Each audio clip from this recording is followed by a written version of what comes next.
The Honourable Member for Ottawa South. Mr. Speaker, the guide for ministers put together by the Prime Minister is very clear.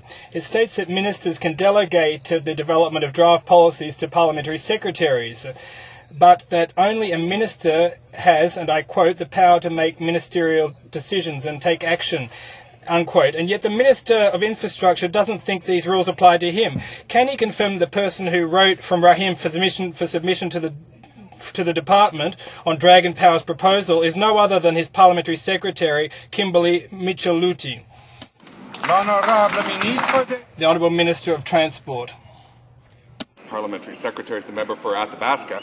I think everyone knows that. I think the member opposite knows that. Let me be very clear. The ministers in our system of government are ultimately accountable at the beginning of the day and at the end of the day, and that's certainly the case with respect to infrastructure projects in my department, Mr. Speaker. Honourable Member for Ottawa South.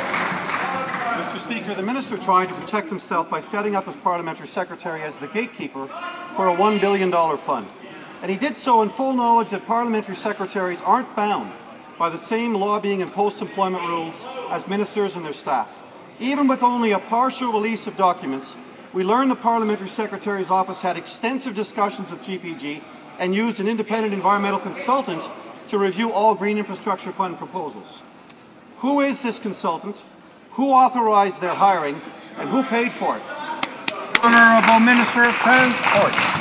Speaker, there's been a lot of talk about the Lobbyist Registration Act. This government, as a matter of its first course of business, strengthened that act. The government's receiving all kinds of advice. Some are suggesting we include all members of Parliament in that act, all senators in that act. Some people are even suggesting we include the office of the Leader of the Opposition in that act. And let me assure the House, Mr. Speaker, we'll be sure to keep all of those ideas in mind as we reflect on this. The Honourable Member for